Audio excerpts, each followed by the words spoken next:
வீட்டில் பாசிப்பருப்பு இருந்துச்சுன்னா பஞ்சு போல் இந்த பணியாரத்தை செஞ்சு பாருங்கள். சாப்பிட ரொம்ப ருசியாக இருக்கும்.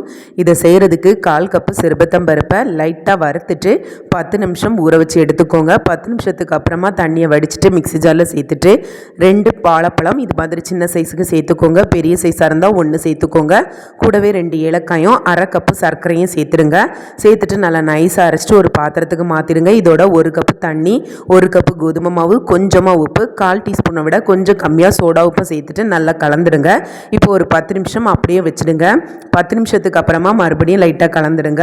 இப்போ அடுப்பில் பணியாரக்கல்லை வச்சுட்டு தேவைக்கு எண்ணெய் ஊற்றி எண்ணெய் நல்லா சூடாகட்டும். எண்ணெய் சூடானதுக்கு அப்புறமா தேவைக்கு ஒவ்வொரு குழிக்கும் மாவை ஊற்றிடுங்க. மாவு ஊற்றிட்டு மூடி போட்டுட்டு தீயை நல்லா குறைச்சி வச்சு இந்த அளவுக்கு நல்லா ப்ளஃபியாக வர வரைக்கும் வேக வச்சுக்கோங்க. நல்லா இந்த அளவுக்கு செவந்ததும் திருப்பி போட்டுடுங்க. திருப்பி போட்டுட்டு அடுத்த பக்கமும் நல்லா செவக்க வேக வச்சுக்கோங்க. 2 பக்கமும் பொன்னிறமாக செவந்ததுக்கு அப்புறமா வெளியில் எடுத்துடுங்க. சாப்பிட நல்லா பஞ்சு போல் ரொம்ப ருசியாக இருக்கும். அப்புறம் என்ன செய்யுங்க, சுவைங்க, ருசிங்க.